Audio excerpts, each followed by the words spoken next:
Okay, morning, everyone. Agnes, morning. I can see you. Good morning.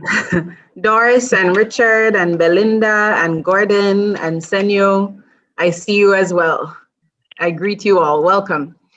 Thank you, everyone, for joining us. My name is Jillian Hammer. I am your host this morning for today's program. And so just to give you a few housekeeping rules and let you know what to expect, and then we will get started. So the Databank Career and Investment Summit is something that we've been doing for several years now. But last year, because of COVID, obviously we had to go virtual, and we've found that even now where there are some physical activities that are beginning to happen, we are still choosing to stay virtual for at least for the first half of this year, just for everyone's safety. And it also gives us the opportunity to reach out to people cross country without having to be in one location. So there are actually a lot of benefits for it. When in terms of the program, we have two speakers. So we'll be here from 10, we'll end by 12 p.m. at the latest. The first speaker, Agnes, will talk on career development to give you advice in that area. Then the second speaker, who is Kojo Addae-Mensah, the CEO of Databank, will then speak on investing. In between the two talks, we will have some prizes that we're giving away. And after each person speaks, you will also have the opportunity to ask any question that you would like. At that time, you can either put your question in the chat or you can raise your hand and we will call on you. But we're really, really grateful to have you on board, and thank you once again for joining. I am going to ask our co-head of sales, Emma Somia Kwao, to just say the opening prayer and then we will move on. Emma, are you online? So just give us one moment, please. So we're not taking questions yet. If you're just testing out how to raise your hand, by all means, go ahead. But for now, we'll take the questions not too long from now. All right, I don't see Emma just yet. So what we'll do is I will actually ask another one of our hosts, Daniel, to unmute himself and then just say the opening prayer. Okay. Most gracious and everlasting Father, we thank you for today and we thank you for our lives. We thank you for all the wonderful things you've done for us. We thank you for this opportunity to listen to tips on how we can improve our careers and then invest too. We pray that you bless us and help us take full advantage of this opportunity. In the mighty name of Jesus, we pray. Amen. Thank you so much, Daniel. Very grateful. So at this point now, I will do the official introduction for Agnes, our first speaker, and then I'll give you her actual topic. So her topic is what employers look out for when they are hiring. That's what she'll be speaking about. But just to give you an idea of who will be speaking to you, Agnes, apart from being a very good friend of mine, she is a multiple award-winning marketing expert with over 27 years in telecommunications and the beverage industries, including companies such as Millicom, International Cellular. You guys would know it as Tigo. She's also worked at Guinness Ghana Brewers Limited, which is Diageo Ghana. And then most recently, she worked at Vodafone Ghana as well in marketing director roles. Her expertise in marketing focuses on keeping the consumer at the heart of business decisions while driving profitability and shareholder value. And as you guys begin to go into the working world, and because many of you are students, you will begin to realize that no matter what you do and how you do it, it all feeds into how are you helping the company that you are working for to be profitable. So Agnes has participated in various leadership and business dialogues in Kenya, Nigeria, Egypt, Cameroon, South Africa, Greece, Portugal, and Spain. So very well traveled. She has also worked in the UK at the Diageo headquarters and also in Namibia in Africa. Her personal awards, for those of you who do not know, in 2012, she was voted Marketing Practitioner of the Year from the Chartered Institute of Marketing Ghana, so CIMG. And then in 2017, she was one of the top 50 marketing and communication professionals in West Africa. And she received that recognition from the Marketing World Awards. She has served on boards of directors for Guinness Ghana Brewers Limited and on the Vodafone Foundation board. She holds a BA honors and MBA degrees, both from the University of Ghana, and then a mini MBA in telecommunications management from Telecoms Academy UK. So as I mentioned, I'm about to hand it over to her and she'll be talking to you about what employers are looking out for. So take notes, because at least one question with the prizes that we're giving away will be based on her presentation. So Agnes, over to you. Thank you very much for participating. I really, really appreciate it. Thank you. Thank you so much for having me, Jillian, and for Databank for this wonderful, wonderful initiative. Hello to all the listeners out there. Some of you I know are students. And I wish when I was your age, somebody had spoken to me also about what employers look out for as we were all starting out. So I'm going to give you, I'm not doing any slides. It's going to be interactive. I'll start with some few top 10 tips for you. And then I'll give you a bit of a scenario as to, to explain them further. And then we'll have questions and answer time. So I think one of the first things that, I think Jillian mentioned it earlier, that when you join an organization, it is all about what you are going to contribute to help that organization grow. They are there to make the profit, to change societal behavior, make an impact, and therefore your contribution is going to be very critical. So what are employers looking out for? There are so many things employers look out for. Sometimes I even wonder, like, wow, how can you get all these things? But there are some critical ones that I want you to pay attention to and for you to reflect on, to think about. The first one for me is a strong sense of responsibility. A strong sense of responsibility. When you have an employee who acts like what I call an owner. So I'm going to give you a scenario where, what do you think about a tenant and a landlord?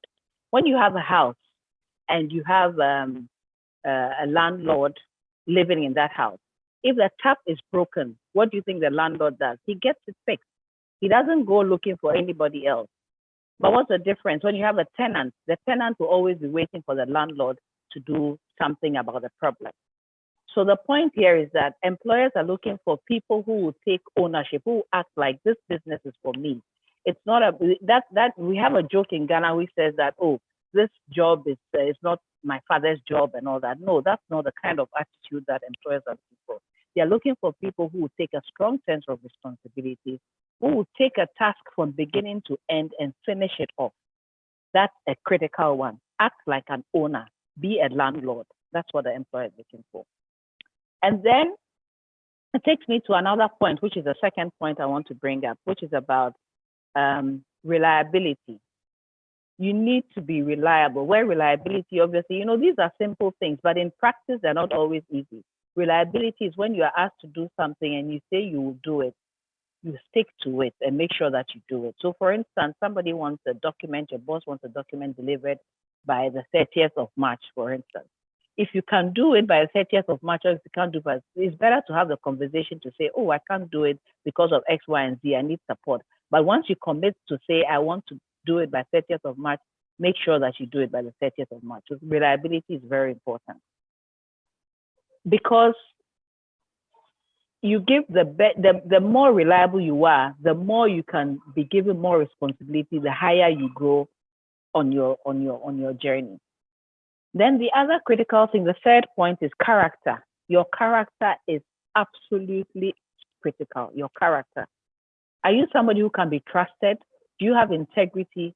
Or are you the one who's always looking for quick ways to make money or to do something, to even waste time, take over the employer's hours of time and use it to watch, movies, or these days because of social media, you can spend hours being distracted instead of focusing on the work that you have been given. So your character is very important. Integrity is another one linked into that. Which then takes me to a fourth point, which is employers are looking for, people with a positive attitude, a can-do spirit, that you can do it, you put your shoulder to the wheel. You don't want people who are constantly going to say, oh, this thing is not going to work, that one will not work, this one is not work. We want people who are hungry, who have fire in their belly, what I call fire in the belly. You really want to give your best and participate and have an attitude of, okay, I'm going to give it my best. I'll put in whatever is required. A can-do spirit, being hungry for it. And then we want results. Let me tell you something. You can spend 20 hours, okay, making an effort towards a project. At the end of the day, it is the result that counts. So let me say that, okay, for instance, you've been given a target to sell, let's say, 20 boxes of milk. You can complain or talk to your employer about the fact that I walked around and around, I went to Kumasi, I went to this place, I took this taxi, it was raining. It doesn't matter. What matters is, did you sell the 20 boxes or not? That is what your target is. And if you didn't sell the 20 boxes, why didn't you sell it? What help do you need so that next time you can sell the 20 boxes? That is about results orientation. So you need to put this in your mind that when you come into the workplace, completing tasks, meeting your deadlines, doing things that actually translate into a result is what is rewarded and what is appreciated. Yes, we do recognize that, yes, you spend hours doing this, but at the end of the day, it is the results that really count. And then teamwork. I cannot stress on this enough. I know that there are times when you would want to work on your own. There are independent workers who do well working on their own. That's fine. But an organization is as good as the sum of its parts, the people who all come together to make an impact. So you cannot stand out alone and say, I'm the only one who is doing this. So you need help and you have to be able to work with people. So we're looking for people who are able to flex their ability to work with various individuals, whether they annoy you or they don't annoy you. As a workplace, you just have to work together in order to achieve a goal, because one person cannot do it alone. So we're looking for people who have the ability to work in teams. And then problem-solving skills. I worked with a boss once who told me that I don't want people who bring me problems. I want people who bring me solutions. So when you go into the workplace, look at the situations that are being faced, what is going on, and how can you come up with a solution, brainstorm with others, and provide ideas of solving a problem, rather than just always saying that I couldn't do it because of this. I couldn't do it because I didn't have a car. I couldn't do it because I ran out of petrol. I couldn't do it. No, we don't want excuses. We want solution-oriented people, people who will come to the table and bring value and do something that will help move the thing from point A to B, the problem from point A to B. In other words, there's a problem facing everybody. How do you contribute to solve that problem? So we are looking for problem-solving skills. The other one also is resourcefulness. Resourcefulness in the sense that, let me give you this scenario. So a gentleman was asked to go to ask for the price of a car. So two people were sent out to ask for the price of a car. One drove all the way, went to ask for the price of a car. So let's say went to Toyota Ghana, got the price, and then came back to the boss and said, okay, the price of a car is whatever, 100,000 or whatever cedis. The second person went to on that same errand, found out that yes, the price of the car costs 100,000, but there's a payment plan. You can pay over a period of, let's say, 3 years. They also have a servicing. The first 3 servicing that you get for the car is free. And if you pay a certain deposit, you even have something called an early bird payment. Now, employers are looking for people who will give more information towards the project or the things that you have to do. So yes, the question was, go and tell me what the car costs. But in finding out about what the car costs, there's so much more information that is value adding, that when you give to your boss or whoever asks you to go, they feel like, oh wow, okay, so there's an early bird payment. Okay, so you've kind of almost answered the questions even before they think about asking those questions. So someone who demonstrates resourcefulness is very important. And then the other one is, we expect you to have good communication skills, so both verbal and written. You must be able to communicate your ideas on paper, be persuasive, to be able to make a point and get people to buy into that idea and say, okay, this makes a lot of sense. It's a skill that you really need to develop. The other one that I would want to mention here at this point is learning on the job. So I'm sorry to say this, but then, or rather, I mean, just burst your bubble that learning doesn't stop the day you get your first class degree or your master's or whatever it is. Learning is a lifelong project, and you'll find yourself in places where you have to learn again. So I'll give you an example of a young man, 2 young men that I met during my career. One came in, obviously quite cocky, very, very, first class student, understood a lot of things.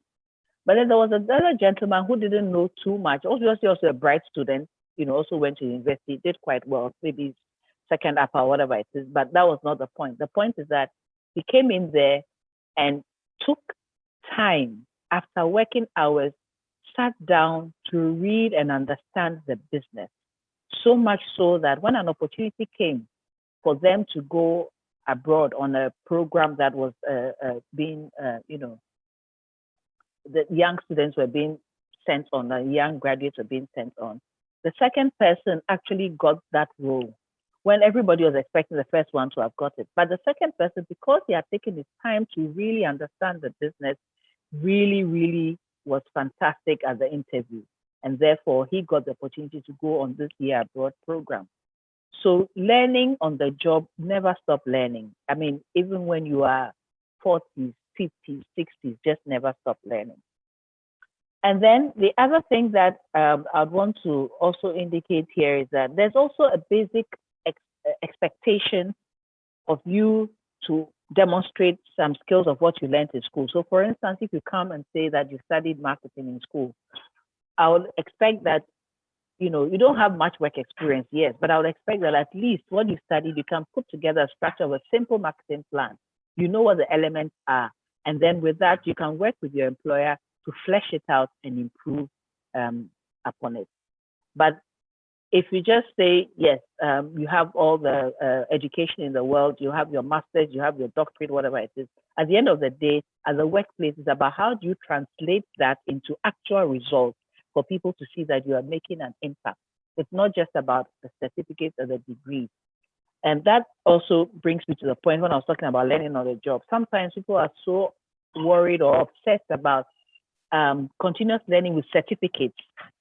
It's not just about the certificates, bear that in mind. It's about what are you doing to add value.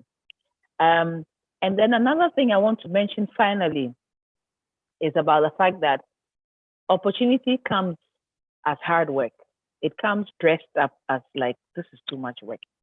So I can give you an example. When I had the opportunity to work on a program it was a strategy program that I was pulled into. And at the time, I was also doing a lot of other things. There was so much work. This was when I was at Guinness. So the managing director and the finance director asked me to work on this project. And it was just a lot. Late nights, staying up to 2 a.m., 3 a.m., trying to finish these documents, get information from everybody, coordinating all this. And it looked like one or two other people were approached and said, no, they don't want to do this thing. But would you believe that in the process of that experience,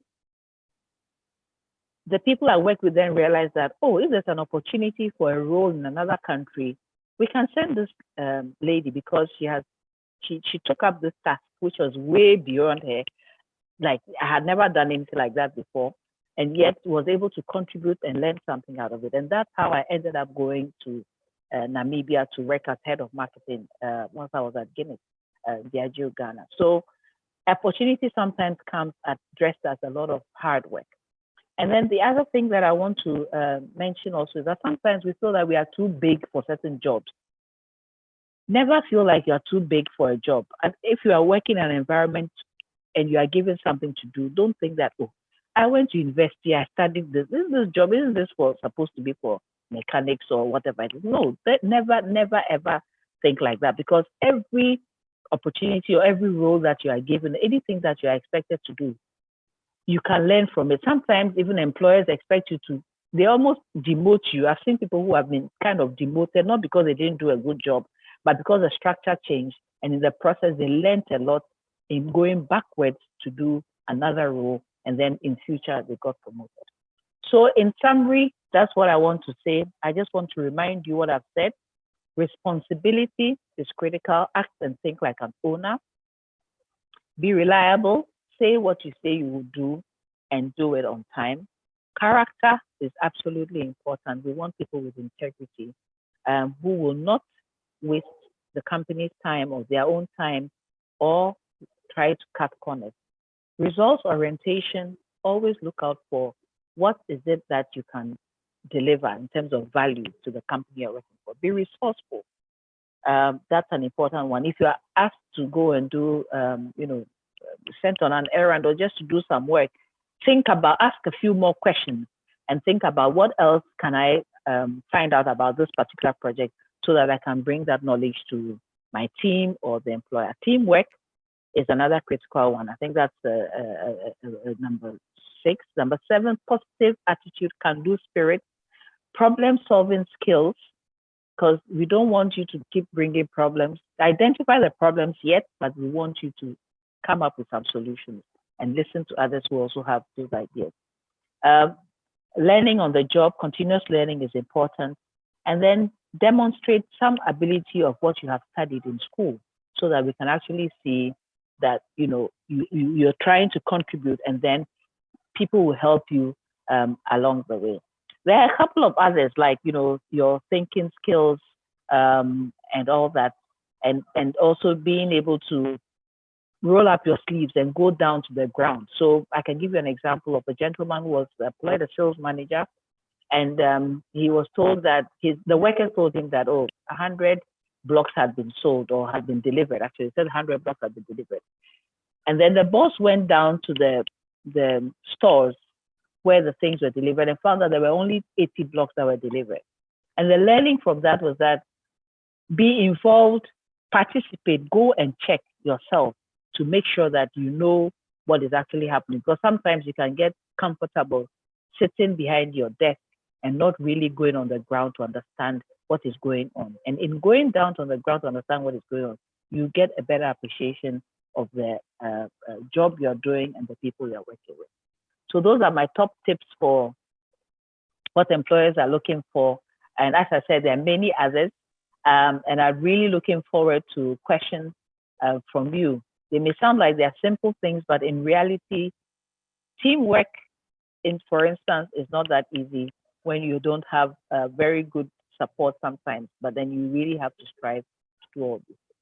So Gillian, so at this point, I think we can be open for some questions. Absolutely. Thank you so much, Agnes. We've got over 200 people online, and I trust that everyone was able to walk away with at least one nugget. So now we're opening it up for questions. If you have a question, I see the heart. Yes, thank you. If you have a question, please raise your hand and I'll call on you, or you can put the question in the chat. And we will start with Vida Kwachi. So Vida, please unmute yourself and go ahead. Thank you, Agnes, for such a nice presentation.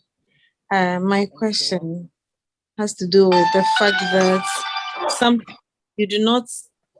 I find it, I don't know, but some of our bosses find it difficult to let out what they know to, some of the young, new recruits or something. I don't know whether they fear that we'll take their role or we'll get to know better than they do. But it's a situation that I find myself in, and it's quite challenging. You are willing to learn, and they are not even allowing you to do the work. They are not giving any role to play that will actually enhance you or anything. When you find yourself in such a work environment, what can you do as a new recruit? Thank you. Okay, that's a very, very interesting question. First of all, let me tell you one thing, that no condition is permanent. In other words, you're not going to be stuck in that job until you are retiring. So that's one. So always keep that at the back of your mind. The second thing, that if you find yourself in a situation where you're not getting anything from the job, the boss, find time to try. I'm sure there are other people around that you can observe or learn from or read things about. Use that time. Take it that you're using that time to improve your own knowledge. Okay. So I'm assuming this is a scenario. You come to work every day. You're not given anything to do. Your boss is not, really paying attention to you, but you are willing to learn. Question: are you able to help or go and go to another department sometimes and see what they are doing, ask questions and find out what they are doing so that you learn from that? Are there any documents anywhere that you can be reading? Or if you're in an environment, let's say you're in an oil and gas industry, can you use that time to read more about oil and gas in general as an industry? Just occupy yourself whilst you're on the journey to finding a more appropriate solution. Because, you may be in that situation right now, but trust me, you're not going to be there for the next 10 years. So whilst you are there, read around the environment, the industry, ask other people who may be willing to help, at least certain knowledge that you can be picking from them, what they are doing. And so that at least whilst you are leaving that place, you have gained some knowledge, even if you haven't gained experience from the boss. That's a way of looking at it. And remind yourself that you're not going to be stuck there forever. So at an appropriate time, you may have to start looking for other options. Thank you. Thank you very much, Agnes. Okay, so we'll move on to Ike. Ike, can you please unmute yourself and then ask your question? Okay, Madam Agnes, thank you very much. This has been very insightful, but I have some questions to ask. You spoke about strong of responsibility. Oh no. You said we should take the job as if it is our own. Yeah, like some of us, okay, I might say this, some of us are already working. Hello, can you hear me? Yes, hello, I can hear you now. I can hear you now. Yes, you spoke up. Yeah, some of us are already working, and you spoke about strong sense of responsibility. And we live in a society whereby when you take the job as if it is your own, some people will tell you that you are taking the job too personal. Is it your own? They'll start naming you. Even some people even develop hatred for you because of that. So, Madam Agnes, what are some of the things that as an individual or as a young guy coming up, trying to take the job, trying to show some strong sense of responsibility to the job that I'm doing, since that is what brings food on my table, to take care of myself and my. Okay, so you're done with your question. So that's a very powerful question as well, because I know we're in a society, I know that we're in a society where there's this convention that buying Juma, or like, this is what Papa dear. It's like, is this your dad's company that you're so interested in everything that is going on? But you made a comment at the end, and the comment you made was that, but this is the job that is bringing food to your family's table. And I think if there's anything that should continue to motivate and drive you, is the people that you are taking care of.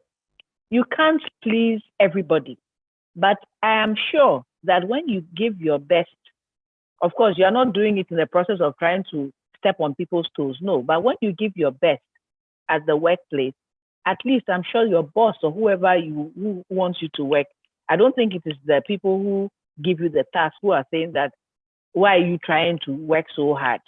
Maybe it is colleagues. Most of the time, the person we are reporting to, we are giving updates to, will not tell you that, but why are you working so hard?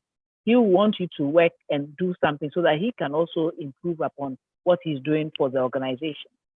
Remember your family, they are the ones that you're putting food on the table for. Now, all these people who are talking, I'll always remember a statement I was told when I started national service in 1991. When we started national service, we went to the National Service Secretariat. There was a program that was being held. And the then boss of National Service Secretariat, Peter Kpondugbe, I'll never forget that guy's name. The problem we had was that those of us, we had all finished university, but for some reason, some of us were posted to go and do vaccination for children on the, deprived areas and so on. So we were walking the streets of Accra, going to Choko and places, Nima, in the heat, while some of our colleagues were sitting in offices, air-conditioned offices. So we said, why is it that we are all doing national service, but some people are sitting in offices and others, some of us on the field? The statement he made was that when you get an opportunity, look forward, don't look left or right, focus and get what you want out of it. So my advice to you is that let them say whatever they want to say. You know that you are there for a purpose. You want to improve upon yourself, contribute, continue to make money so that your children and your family can have food on their table. Don't ever go to an organization and join the negativity or whatever. No, because sometimes you can get, I've seen people get into negative situations, and the people who pull them into those groups, they stay on, and these people are let go of. You are there for a purpose. Stay focused, look forward. You know you are there to make money so that your children and family can keep having something to eat and go to good schools. And so stay focused. People will always talk. You can't please everybody. Please yourself and your family. Very true, Agnes. Very, very true. So I'm going to read a couple questions from the chat. So I think I'll give you maybe 2 or 3 of them, and then you answer those, and we'll go back to the hands. Okay. Okay. So Deborah asks, if you do a job that looks like you have been demoted, can you talk about it in an interview? So that's one. Then Esther is asking, with learning on the job, does that mean you can sometimes take up roles or jobs you have no knowledge about with the mindset of being ready to learn? And I think I'll add a third one that's linked to what Esther is asking, where Ellen is asking, she's saying sometimes she's very willing to imbibe a lot from where she works, but people are often not willing to help. And mostly they say they're busy and the excuses go on and on. So I'm guessing similar to the previous question, what can she do in that case? Yeah. Okay, so very good questions. I think the first one I'll take is a job that looks like you've been demoted and whether you can mention it in an interview. I honestly believe that nothing is wasted, so what is important is for you to identify what learnings you have taken from that particular position.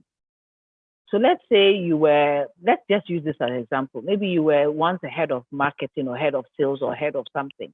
And then you find yourself in a situation where you are dropped down to a so-called seemingly lower position into, an officer role or whatever in another company or maybe in the same company. I think what is important is for you to take a step back and reflect and ask yourself, what have I learned in this situation? Because there's always something new to learn somewhere, even if you feel like that position is not high. So ask yourself, what have you learned? And it is what you have learned or what experience what you were exposed to there that you will focus on in your interview as something that you think has helped you become a better version of yourself. And don't focus on the fact that it's a lower rank or whatever it is. Yes, somebody might ask you, who are you reporting to? you say this person, but the important thing is, what did you take from that? What did you learn in that situation? And then somebody asked about learning on the job. Is it that you can take a particular, an area that you've never been, you don't have any knowledge of? That's also fine. I mean, you can have, some of us, we didn't set out, at least when I finished it, I went to university, I did languages actually. I thought I was going to be flying around doing interpretation and everything, until I found myself in an environment in sales and marketing. And I fell in love with the whole concept of, consumers and what they want and so on, and then decided that I'll continue on that. So you may find yourself that you go into an area where you didn't have any previous knowledge of, and actually discover that, wow, this is actually what I want to do. So I'd encourage you to try that if you have the opportunity, even if it is for short periods of time where, there's somebody has gone on leave or something and you get the opportunity. Why not? You should try it. And then the thing about being very willing, people are not ready to help. That I think we had tackled that question earlier. That is also very true. But then again, the thing is that, so with time, you may want to, move into other places. Because there are some organizations, I have left organizations in a hurry, because after 2 years, I realized that, no, this is just not the place for me. And so I moved on. So sometimes maybe it's another department where people are more willing to teach you. I know it's not easy. You may try to move to another department where you think the boss there or the people there are better able to teach you. But it's true, when interns come, some of us sometimes we are also all so busy. It's not intentional. You are just so busy getting the work done that it's difficult to carry people along. So, but you have to be persistent. You have to be persistent so that you are noticed and you are asking questions that you really need help. And by all means, somebody will take an interest in you. But overall, maybe it will be time to find something, an environment where you think you can thrive, can do much better. Okay, thanks, Agnes. Okay, so Emmanuel, please go ahead and ask your question. Okay, thank you very much. My question has to do with, when Madam was making a presentation, she said that opportunity comes at stress and at a lot of too much work. So what I want to ask is that, you see, in the job, sometimes you find one particular worker being given more tasks. So at a point, do you think it's always helpful for such a person to continue accept those extra work? Don't you think in a way the person will feel overwhelmed and some cannot say no and then leave? Thank you.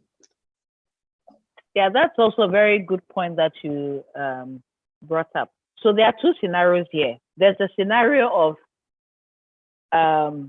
there's an opportunity, but it looks like a lot of work. So people are kind of like, don't really want to go there.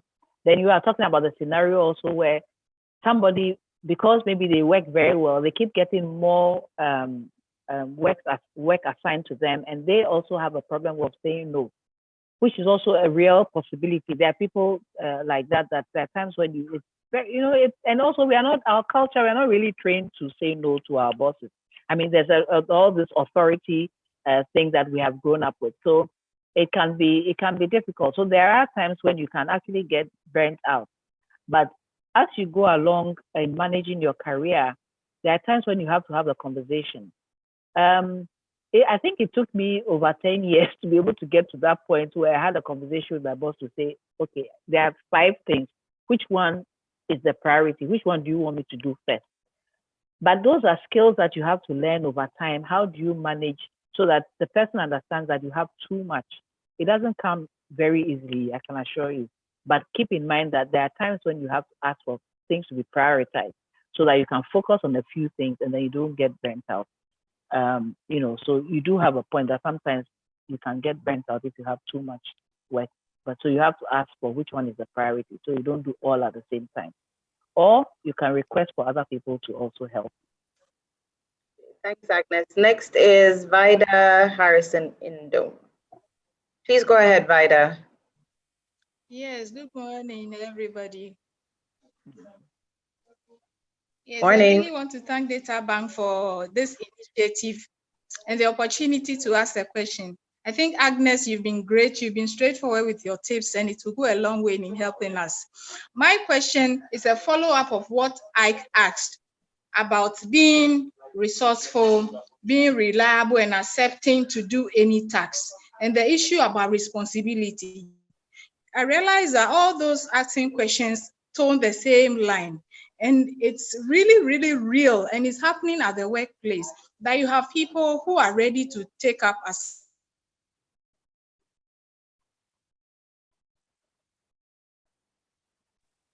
Vida, your voice has disappeared. assignments and they deliver on time. But and they are the same people living as if you are being. Sorry, please come again. Hello. No, please start. I should start. Okay. I was saying that my question is a follow-up of the one I asked. That has to do with having a sense of responsibility, being reliable, and then resourceful.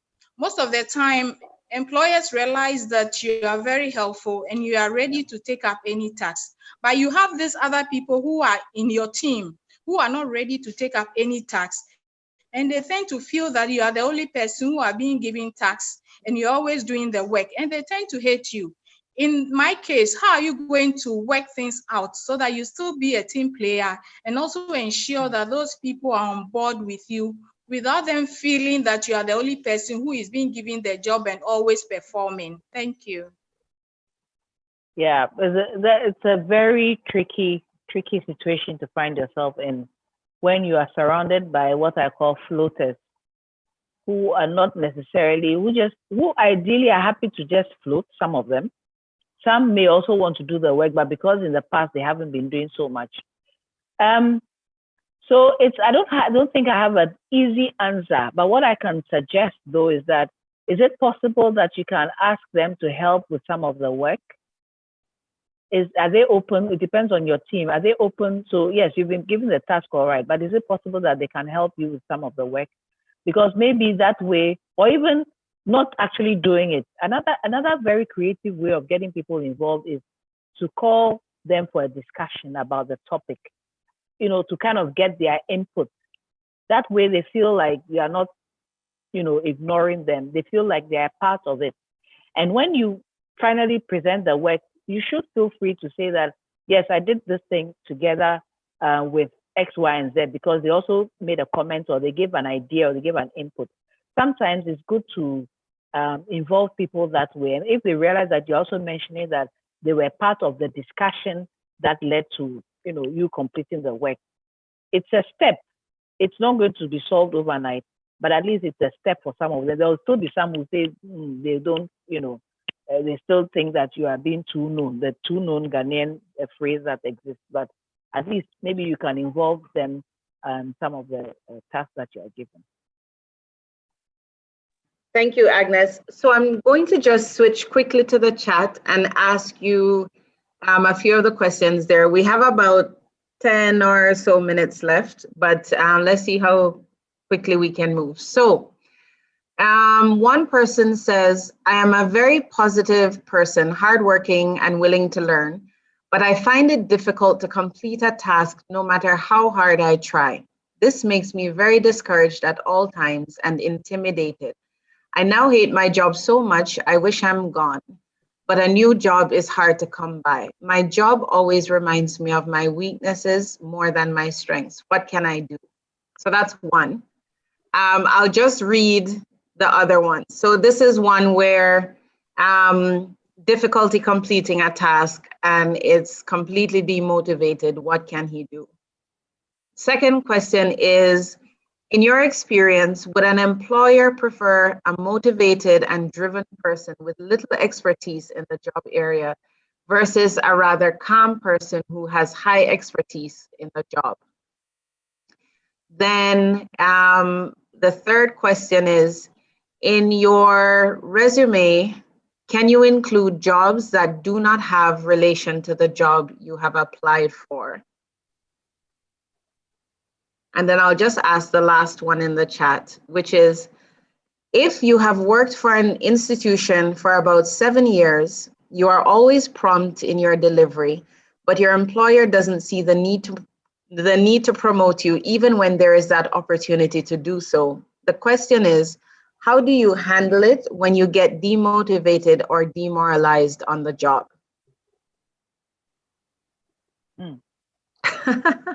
These questions are powerful. So first of all, Gillian, the first one, let's go to the first one. First one, the person says what he now hates his job. What is it? What did he say again? What was it? So this one is where he's positive, hardworking, willing to learn, Yes. but he finds it difficult to complete any task, no matter how hard he tries.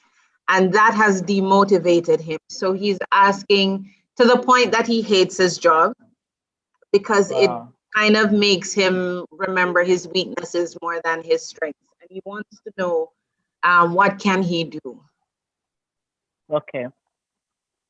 Okay, so with this one, so just you're saying you're positive, hardworking, but you're not able to complete your tasks, and that makes you feel like your weaknesses are overcoming your strengths. You are demotivated. I think with this one, you need, first of all, do you understand? You need to speak to someone to understand what is going on. Why are you not able to complete the task? Are the tasks that you are being given, are they too hard?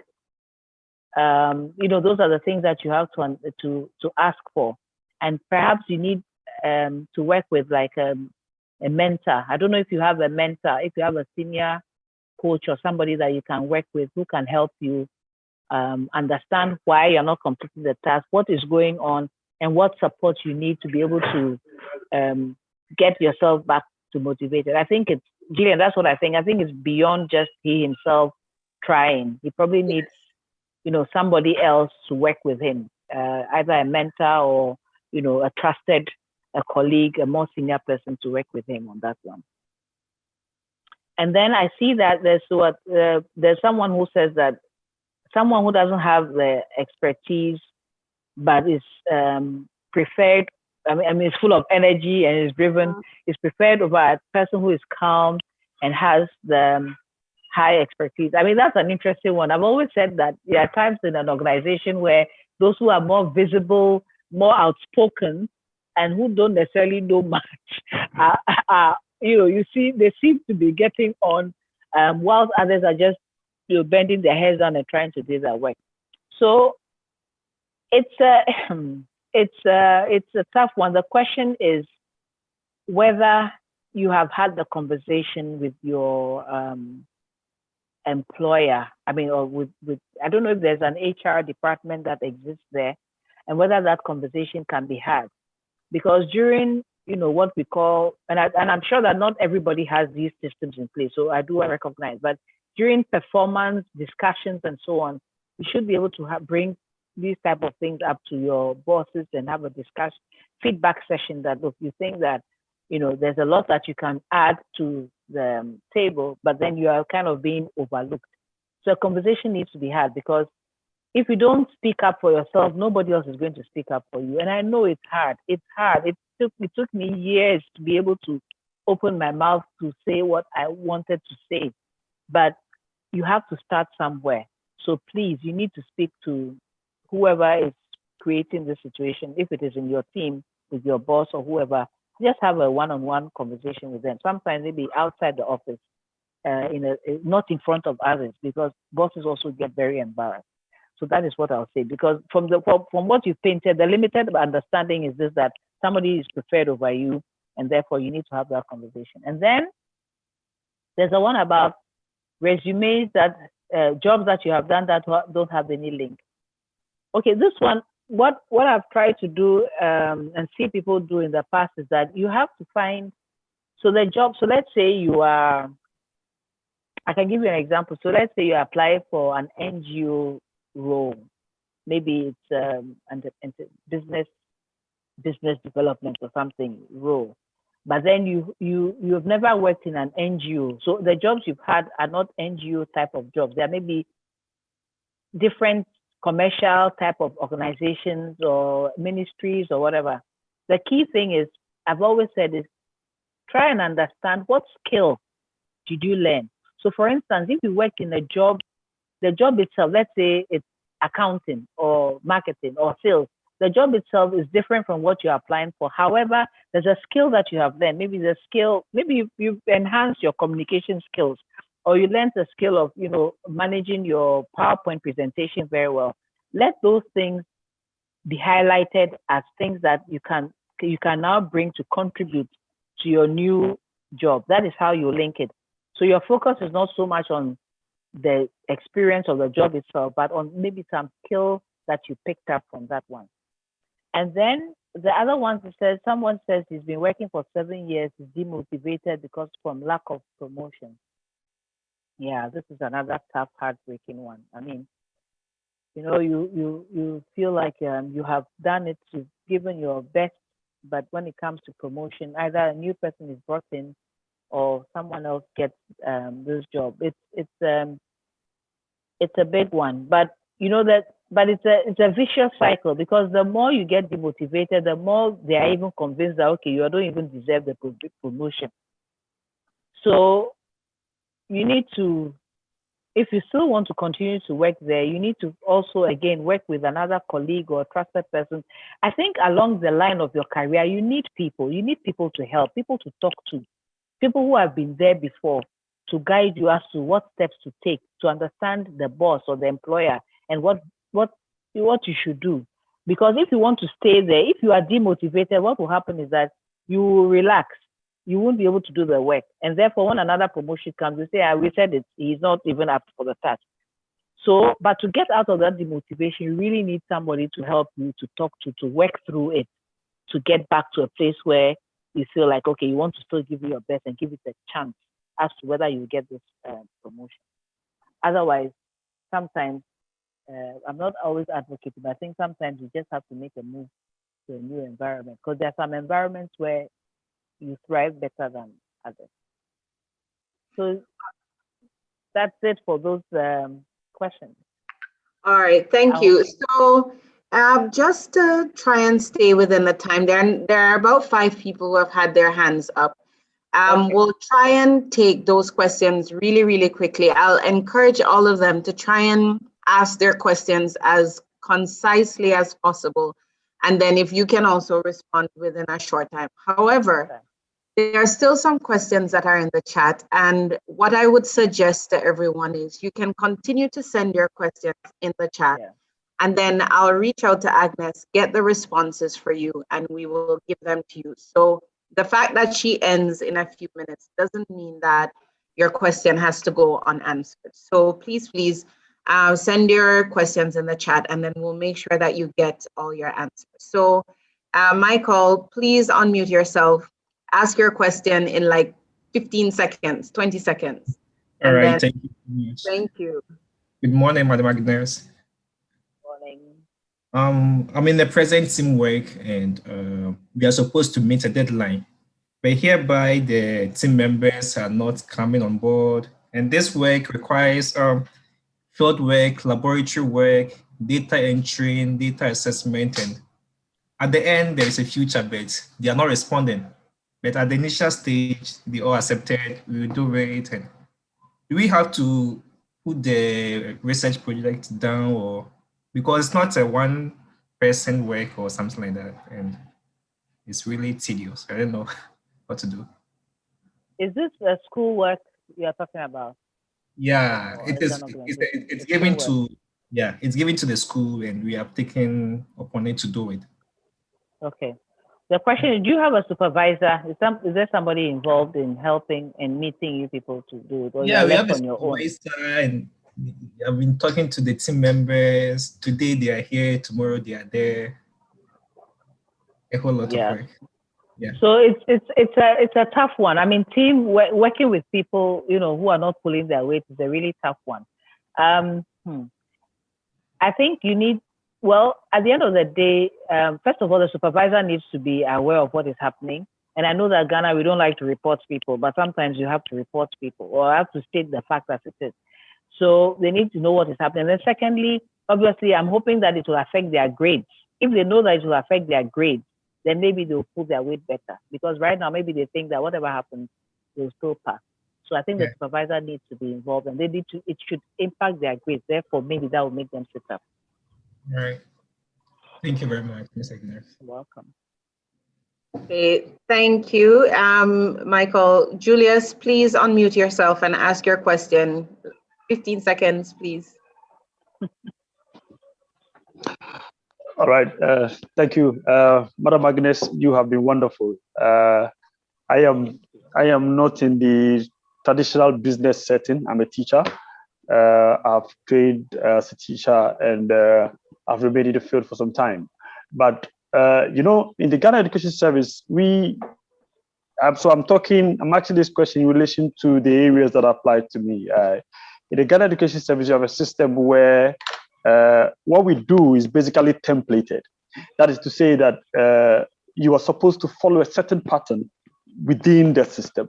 And so trying to do something outside, you are faced with a lot of challenges, even though yourself you are motivated and you want to do something, to the core, to the best of your understanding.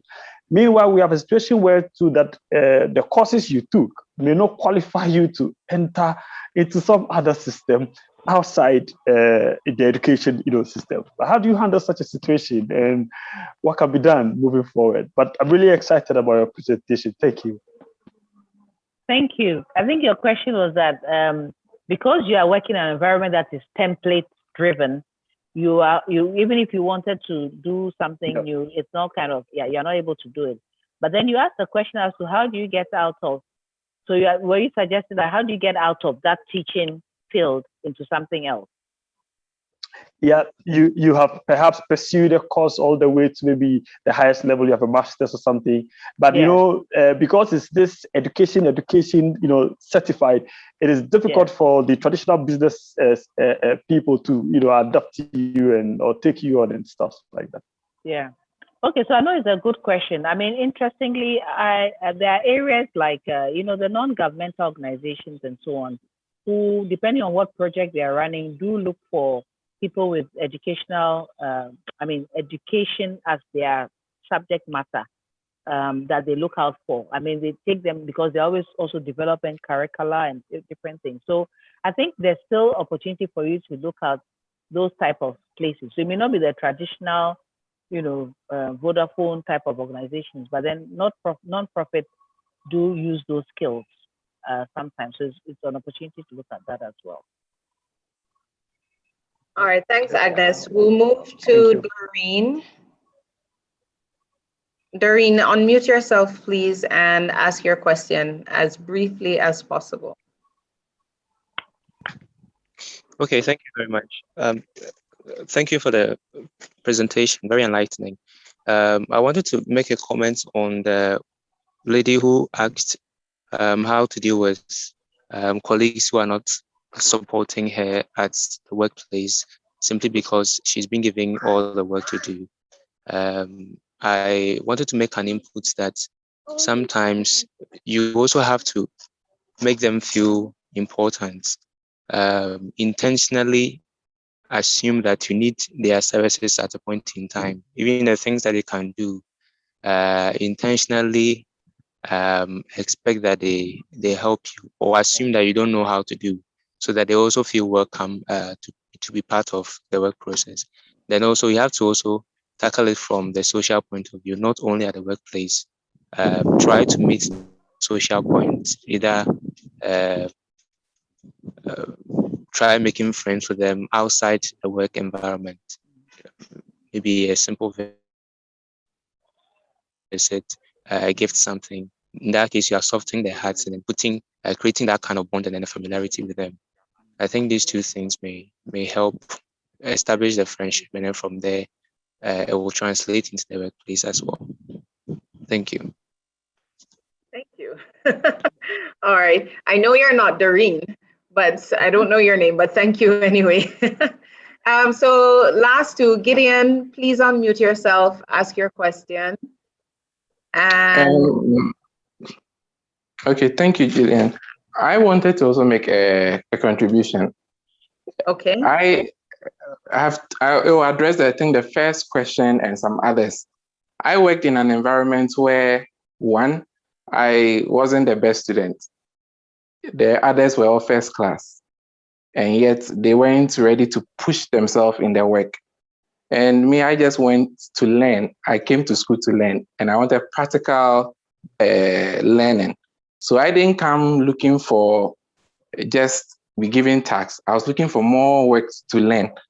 So by learning, they saw me as too known. However, I did not care. I just went ahead and did what I did. They insulted me. They said all sorts of things. No one was my friend. But as the guy who just said, I made friends with them outside the office, which gave us better relation inside the office. But they still had their view that as for me, I'm too known. And that work that I've not been given, I'm already doing it. But at the end of the day, I rather got the best recommendation to go elsewhere. And they thought the bosses were not watching, but they were. One said that sometimes it's like the boss doesn't want to teach you. I had an experience with one like that. He wanted to see who was really into his work. So he ignored everyone and saw that I was the only one pestering him to learn. And at the end of the day, he took me up. Now everyone is going, oh, he's your father, he's your father. But he saw that I really wanted to learn, not because I want to just get his knowledge and go and do my own thing. But he wanted to see someone who was interested in the work so that he doesn't waste his time on that individual. So we've completed, everyone needs recommendation. I was the only one who got recommendation letter because they cited laziness, walking around doing nothing, not helping with teamwork. The bosses see. They pretend they don't see, but they do. So whatever you are doing, forget about who is watching you and be the best of what you can be. They came with first class. I didn't. But I got more recommendation. I got a higher position later than they did. Some are even still unemployed because of one comment or bad recommendation letter she received because she was just very lazy at work. But she had a first class. So young guys should be encouraged when they determine to do things themselves. They shouldn't look at others to do that. The guy who said about promotion, I spoke to sorry. Oh, it's very brief, 5 seconds. Very limited for time, please. I just feel I should share this particular one on promotion. Okay, then make it really, really quick. Very brief. I spoke to a friend who wasn't being promoted. I asked him, why is he still at this position? And he confided in me that honestly, if he's promoted, he's a better fit for that particular branch. So they called him and told him, you are due for promotion, but we just need you here for a while till we get another best fit.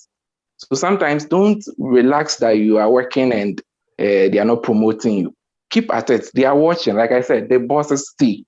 So eventually you'll be promoted at the due time. Sometimes they just need you even where you are and you might not know it.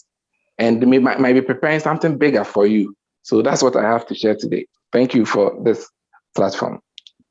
Thank you so much, Gideon. Doris and Ferguson, we will need to move on. So just put your questions in the chat and then we'll get the answers for you. And for everyone, I hope you've learned a lot. I certainly have. Tomorrow it continues. We have another guest speaker who will also share her insights on another aspect of career development. But definitely put your questions in the chat and we will get them answered. Agnes, we are so very, very grateful. I think we could have spent the whole 2 hours just answering questions on this, but we'll definitely do it again. And I thank everybody for their questions as well. So we'll move to the next section of the program. So while Kojo gets ready to come up and do his presentation on a very interesting topic, actually, where his topic is giving you 10 tips also, like Agnes did, but on how you can become a millionaire, which is something I think everybody on this platform would like. I've got 2 questions for 2 giveaways that we'll do. And all I need you to do is put your responses in the chat. And then the first one will be 20 CD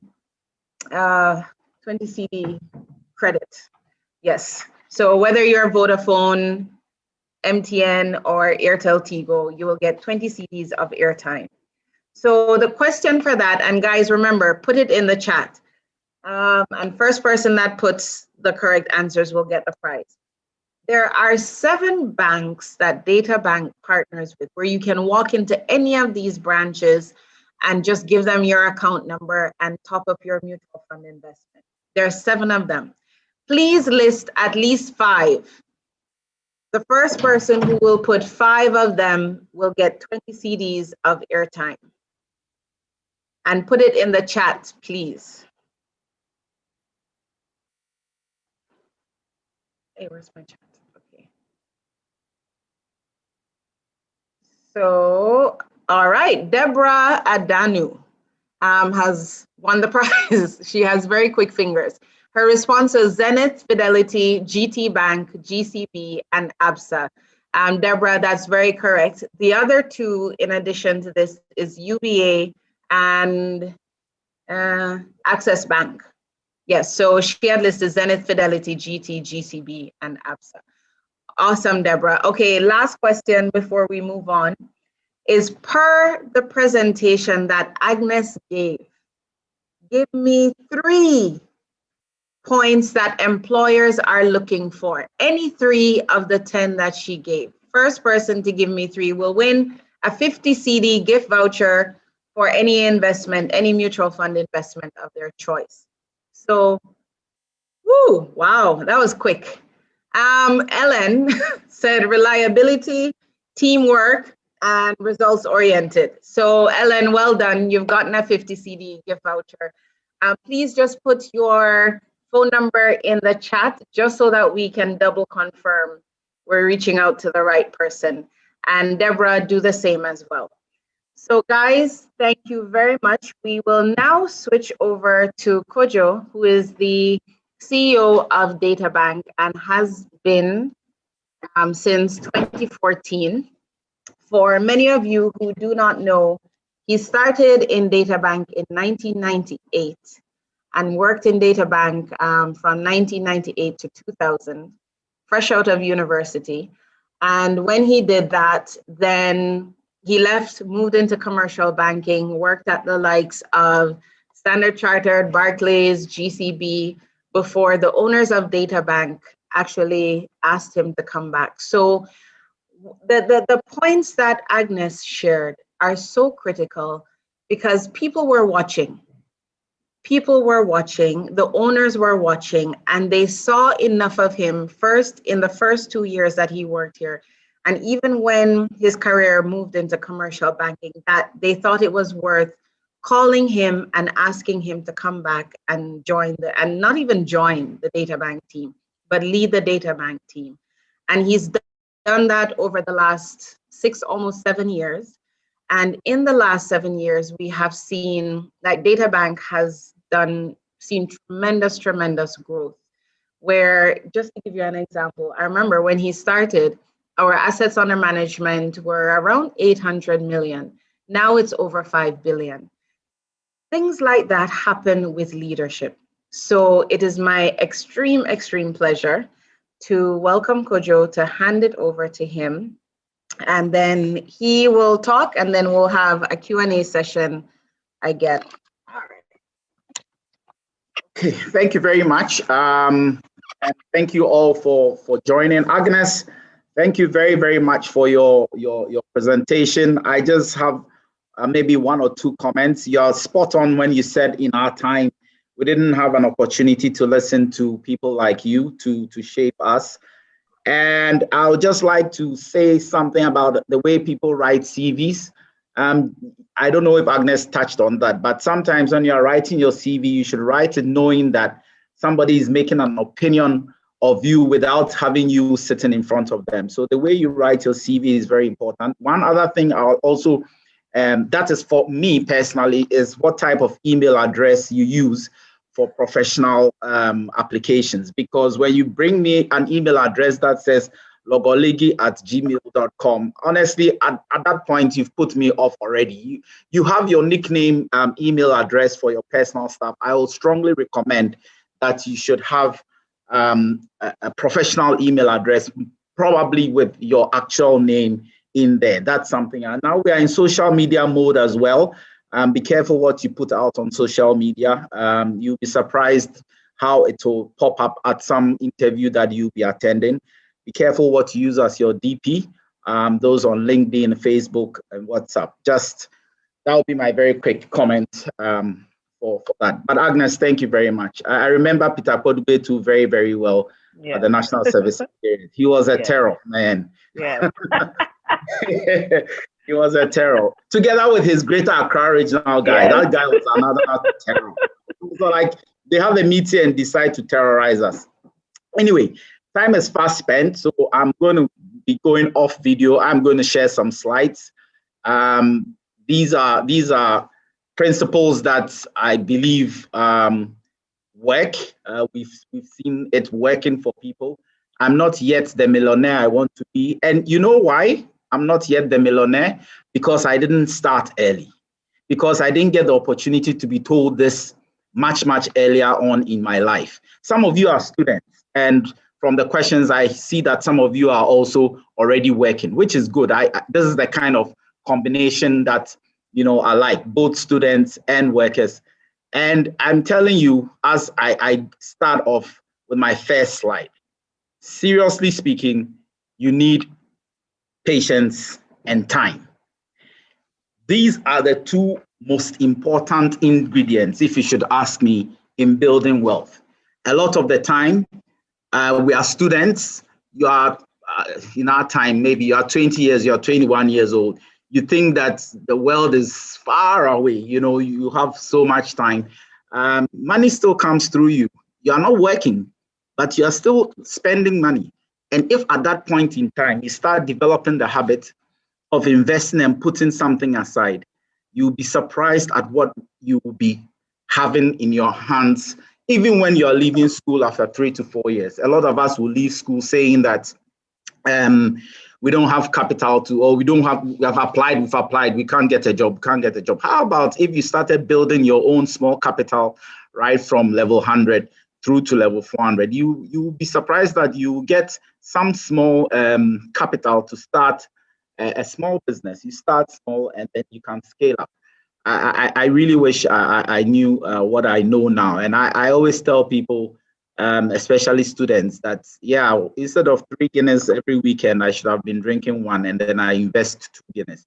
But it is what it is. But it's never too late to start, just that you guys are young and you have the most important ingredient, time. Don't wait till it's too late, because when you wait till it's too late, then that's where you start panicking and getting into all sorts of companies and all sorts of schemes and scams. So before you invest, you should actually be sure where you are putting your money. It's very, very important. And before the financial crisis, when I was talking about this slide, it wasn't, you know, hitting home to the audience as much as it is hitting now, because now people have had their fingers burnt. Unfortunately, issues have happened. But a lot of the time, when you interview the people who had their fingers burnt, you realize that they didn't even check, what the track record of where they are putting their money is, who are the people behind the company, even the people, what is the experience that they have, where is the money going?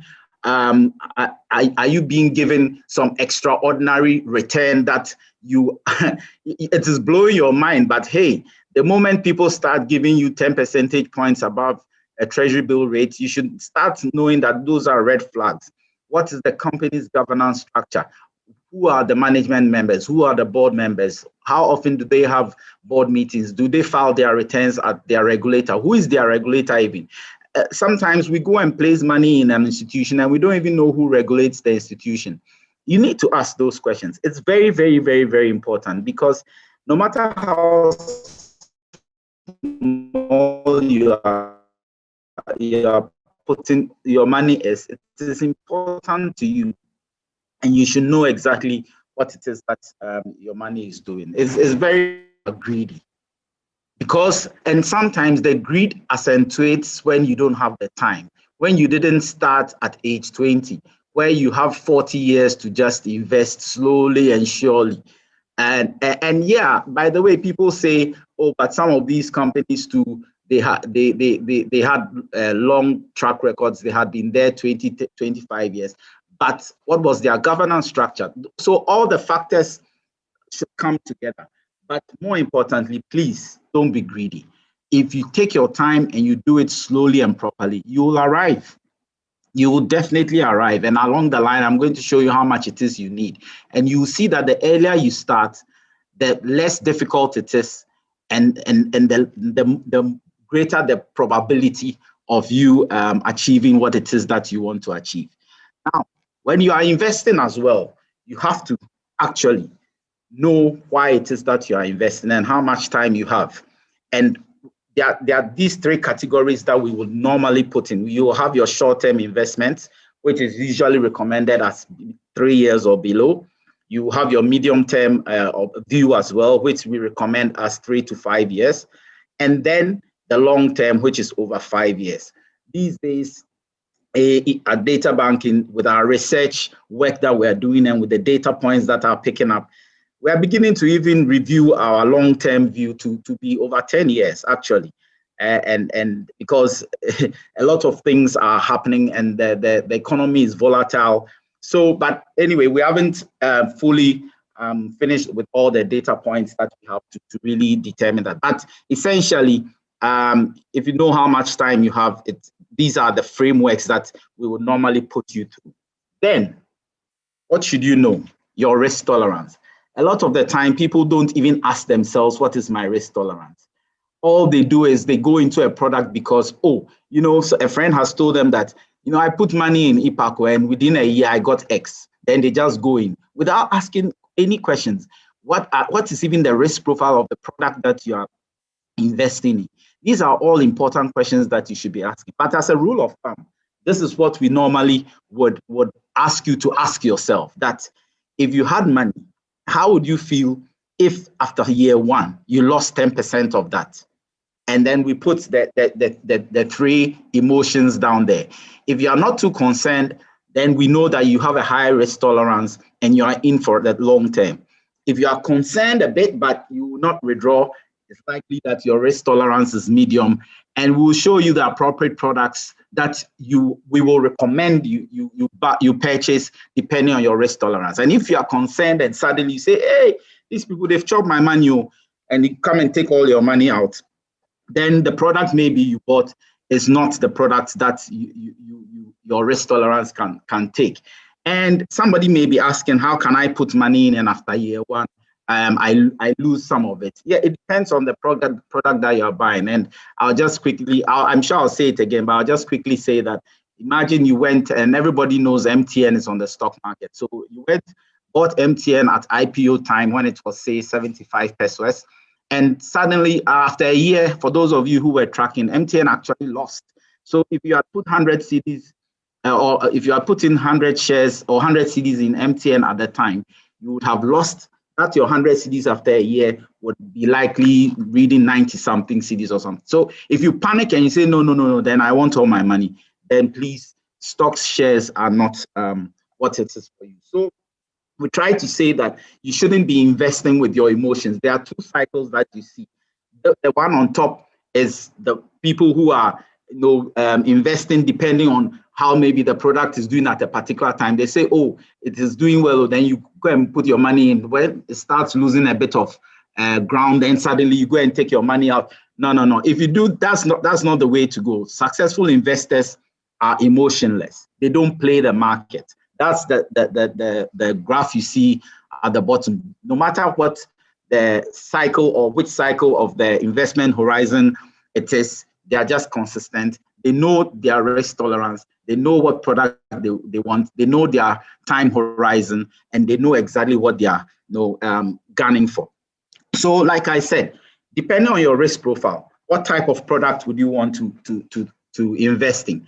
I am restricting this right now, at least to the Databank products, but it is by no means suggesting to you that these are the only products in the world that you can invest in. Of course, we do have competitors, but to the left, extreme left, the block you see on your extreme left is our recommendation for somebody with a very low risk tolerance and cannot stomach volatility or changes in the returns that they are getting. So usually M Fund, Eddy Fund Tier 1, which are Databank specific fixed income products. By fixed income, we mean we'll be investing in bills and bonds and some corporate bonds as well, government bonds and corporate bonds. Treasury bills, we all know, are mainly government of Ghana issued. And then we have the bonds, and we have both government bonds and corporate bonds. So if you know, there are bonds like the Izue bond, there's a Bayport bond.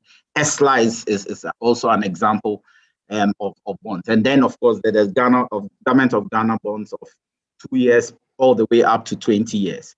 Then if you are a medium risk tolerance kind of person, as you can see with the yellow, we've introduced 3 extra products of Databank. These products, ARC Fund, B Fund, Eddy Fund Tier 2, have some level of equities in there. That means the shares, like I talked about MTN. So these are called balance funds. So while maybe about 60% of the fund will be invested in the fixed income product, and 40% is invested in shares and equities. Some the other ones, we could do it either 70-30, 60-40, 80-10. It all varies. And so it depends on your risk profile. The more risk you are willing to take, then the more equity that you can take. And the thing with equity too is that, there are some years that it will just suddenly, boom, and there are some years that it will just lose a lot of ground. So if you have monitored the Ghana Stock Exchange for the last 3 years, it has been in negative territory every year. Thankfully, this year to date, I think we're in positive territory. We're in double digits. At least the last time I checked, it was about 12%. So we are hoping that will be the trend. It will carry on for the next few years. Then if you have a high risk tolerance, that's your last column there, where we introduce EPAC and pure shares. EPAC has about 80% of its investments in shares across Africa, not only Ghana, but across Africa. So sometimes, depending on the performance of, say, the Nigeria Stock Exchange, Egypt, Kenya, EPAC gets impacted either positively or negatively. And then you can also buy just shares and know that one, you are completely exposed to the market and how the market which direction the market will go. But the fact that your risk tolerance is high doesn't mean that you can't still buy M Fund, Eddy Fund T, those bonds, ARC Fund, B Fund, Eddy Fund 2. You can still buy all of that, irrespective of what your risk tolerance is. Now, another recommendation that we give, or advice we give, is not to mix up your accounts, your investment accounts. We don't want you to be doing that at all. All the time, try as much as possible to have these 3. This is just a guiding principle. Because, especially in our part of the world, issues happen. Suddenly, a relative has been rushed to the hospital. You are the one they know who is working. So they call you, hey, Kojo, we are hot, you need to da. This is not the time where you are going to dip your hand in your retirement account that you are prepared for the next 30 years. No, that's not what it is. This is not the time you are going to dip your hand in your multi-purpose account that either you are preparing to build a house, buy a car, or go to school. That's not the time. So we always recommend that you should have 3 separate accounts. And, it's very difficult. Honestly, sometimes when I say this, people say it's like I have a cold heart or I don't have blood running through me. But it is what it is. You have your focus, you have your life also to live. If your emergency account can do what it can do, just let it do what it can do. If you tap into your retirement account, then you should be knowing that you are already reducing how you are going to live in your retirement time, or you have such high discipline that you know for sure that you will bring this thing back. But from our experience, once you tap into it, it never comes back. So people ask me questions like, hey, so if your mother is dying, what will you do? Your mother that looked after you. I know all that, but just try and keep this discipline. Always have your emergency account, and you should know how much it is that you want to have in your emergency account. You should know what your target is for your retirement account. You should know what your target is for your multi-purpose. And once you hit your target for your emergency account, you don't need to be putting more money in there. You can then push it into one of the other 2 that you have. So as a rule of thumb, especially for those who are working, what is the emergency account? The emergency account should be such that if you lose your job tomorrow, you'll be able to live without any wahala for at least 3 to 6 months. That's what it means. It's a very difficult situation, but check yourself right now. If you lose your job tomorrow, is it that after a week, it means that you are in trouble? If that's the case, please start building up your emergency account now. It's a very, very important. And also, we recommend that you don't put your emergency account into like a checking account or an account that you just get to the ATM and then you can withdraw. Try hard to make it a bit, it's not too accessible. So it's a bit difficult to just go for it. Otherwise, when you are walking down the street and you see something that you think you need, no, you just tap into it and withdraw. So these are some of the recommendations that we meet. And, you know, let an emergency be a true emergency. An emergency is not suddenly a friend invited you to a wedding and you realize that, hey, I don't have a new wedding dress. This dress, I've worn it to this wedding, and it's an emergency and you go and buy a new wedding dress. That's not an emergency. So the pictures there kind of show you what we really mean by an emergency. You know, there's an accident, there's a hospital matter. You know, those are true emergencies. So be careful what you define in your head as an emergency and not just waste the money. Then the multi-purpose is, I think I touched on it already. Usually it's either, you know, you project-based, you want to build a house, or you want to pay for school. Yes, a lot of people also for wedding. And I will say here and now, please, especially the guys, I beg you, don't go and borrow to marry. I beg. You can't start life in debt. That is the worst thing that you can do to yourself, going to borrow to marry. Don't allow the pressure to come to bear on you to go and try and marry at all costs. Prepare. If you plan, you can get married without necessarily being in an unnecessary debt. So some statistics to share. And check this out. This is for formal sector. Out of every 100 Ghanaians who reach the age of 60, guess what? Only 2 are going to retire comfortably. 23 will continue working, and 75% are going to depend on SNET, charity, friends, family, etc. And I have bad news for you, actually, because we are being told that, unfortunately, this number is trending towards 1. There's no more 2 retiring comfortably. It's trending towards 1. And we all, you know, kind of try and blame SNET. Now, since for the last 5 years, I've worked very closely with SNET on our retirement and pension tours. And I tell you, they are not cheating anybody. SNET is a social security program. It is not supposed to replace exactly what you were earning when you were working.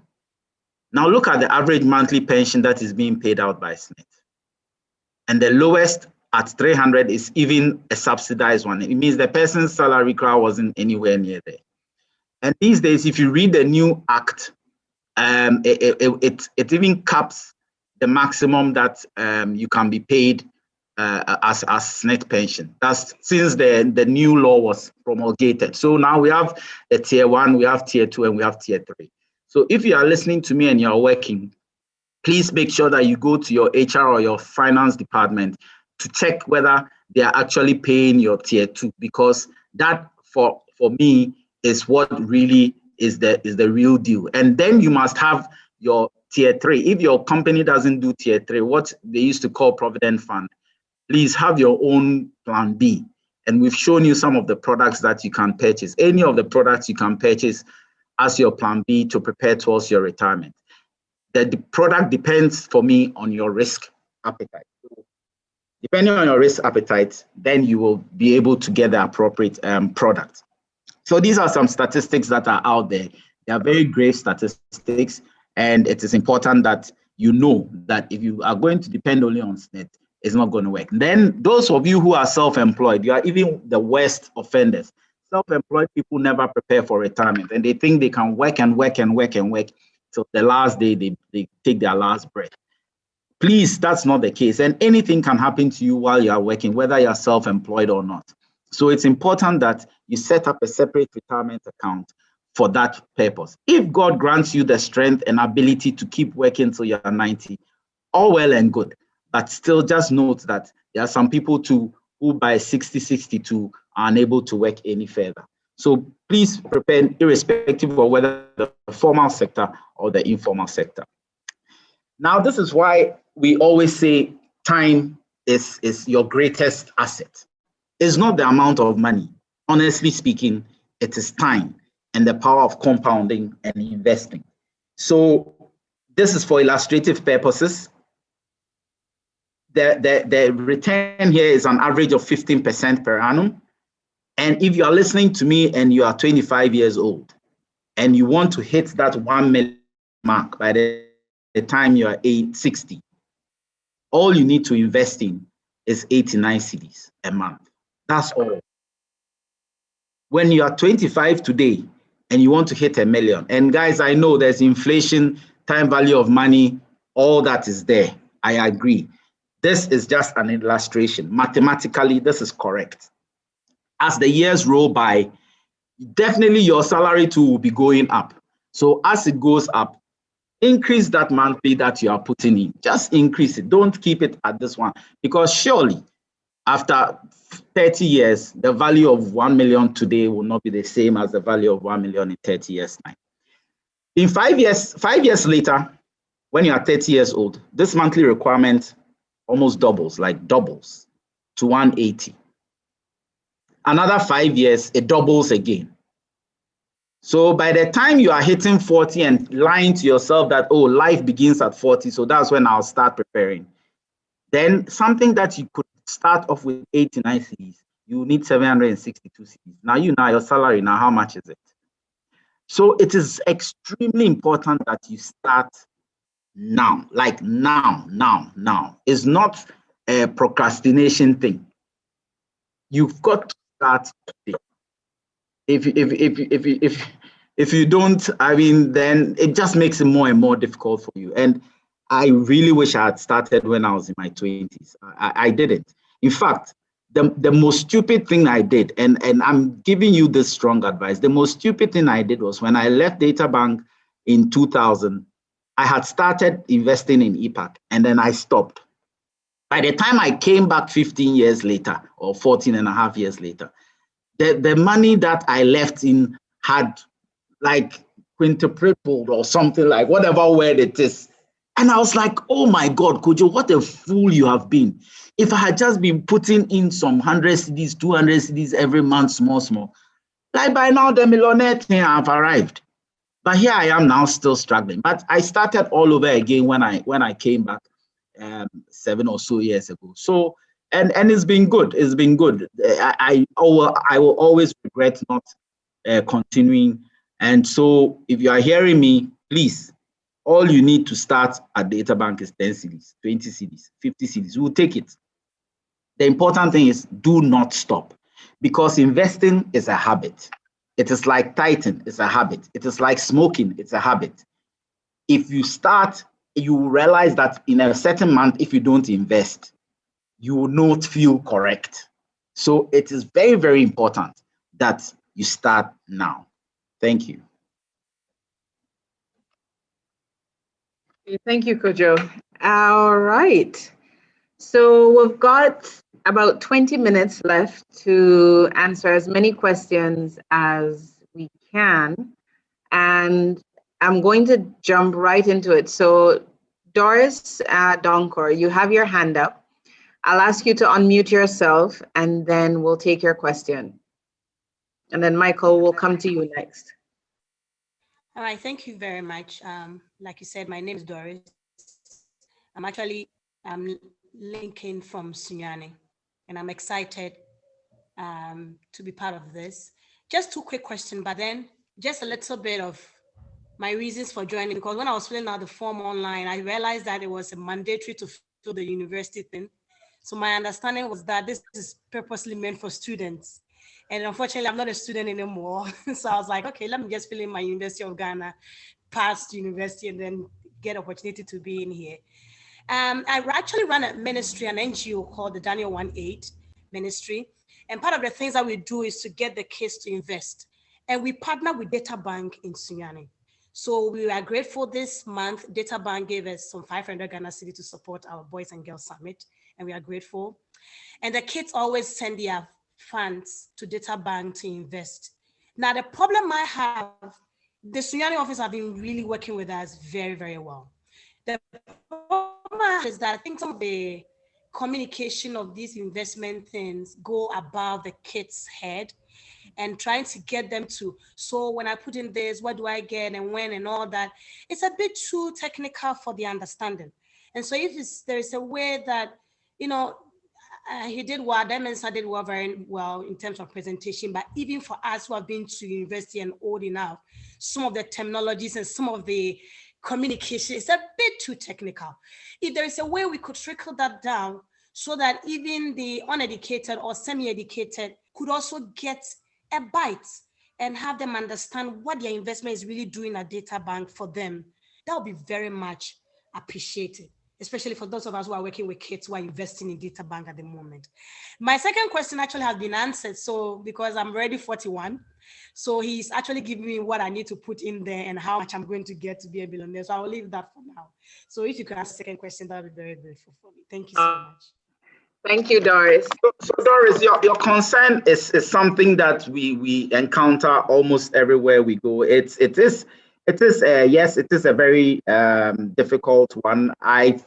In my past presentations, I try as much as possible to reduce the number of technical words that I use, but there are some that you just can't help it. But that said, you know, let me just restrict ourselves to the mutual fund space very quickly, and to just educate all of you that if you are buying a mutual fund, that is, if you are buying M fund, Eddie fund, B fund, ARC fund, EPAC, the law does not allow us to guarantee you what return you will get. We will find different ways or easier ways to explain how it works, but I understand that most Ghanaians just want to know, I've put in 100 cedis, after 3 months, how much do I get? Like when you go and buy treasury bill. In the mutual fund space, it doesn't quite work like that, because every day we will value the product. Every day we'll value the product. So every day the price changes small. But your point is very, very well made. We will continue to see how we can break this down much easier for kids that you are with. We did some infographics for the informal sector a couple of years ago. Maybe we should pull it out and try and look at it again. Yeah, Mr. Kojo. Yes, is that Michael? Yes, please. Okay, shoot. Yeah, part of my question have been answered, but I'm a student right now, and in other means, I get the money. I don't know how it comes, but it comes and go, and still we can afford the iPhones, the laptops, and all. Can you do investing as a sole business? Because okay, I want to do a business. I have maybe 4,000 cedis. I don't have any business idea, anything like that. So you buying the iPhones. Can you do investing as a sole business if you don't have any business idea? My straight answer to you is yes. Somebody like me, my entire life is committed to Databank, or anywhere I have worked. I've never had a side business. So I don't have a side business. My entire, when I wake up in the morning, all I think about is Databank. So I don't have time to go, or I mean, somebody in my shoes could utilize the fact that you're CEO, you can go here and do some other side jobs. No, I don't. My side business is investment. So anything else I have is investment. But you need a lot of discipline not to go and touch it. If you like, tell us that we shouldn't allow you to withdraw. We'll put a lien on your investment so that you can withdraw. We have that ability. Okay. So in such a case, you need to go far ahead of those investments, maybe 8 to 9 cedis per month or such. No. Listen, let me tell you something about investing. Never put in money that will put you under pressure.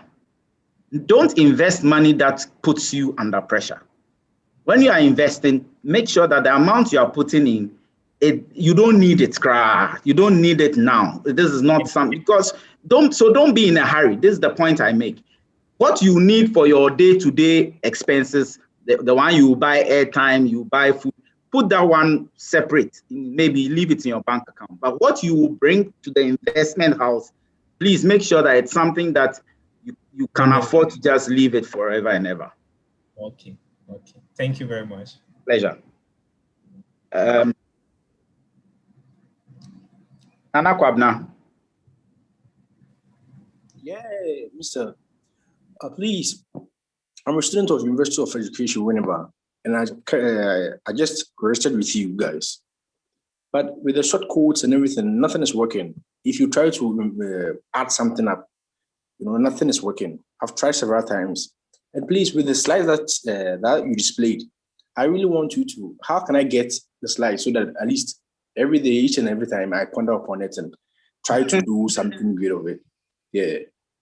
Okay, so usually after the seminar, we share the whole presentation and the recording and everything back to you guys, so you get it.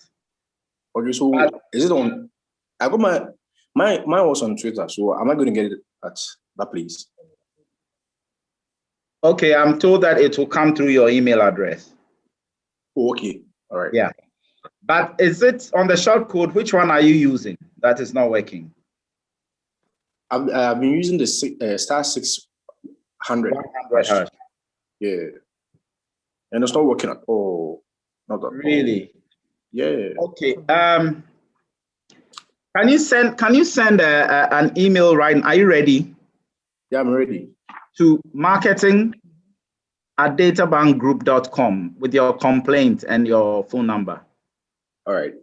Yeah. Daniel, I assume you are listening to us, so look out for it.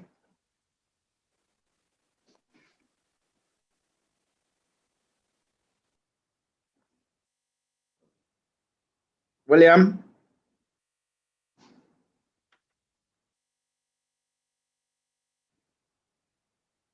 William Brentio. Yeah. My name is William Brentio. I'm calling from Presbyterian College of Education in Kropon. Oh, wow. Thank you. About 2 weeks ago, your officers were here, and then I gave them the opportunity to speak with my students. I realized that this education is more important to the youth. And we have the youth, most of them in our schools and colleges. I want to suggest that you have a specialized program targeted to these young people so that they can start investing.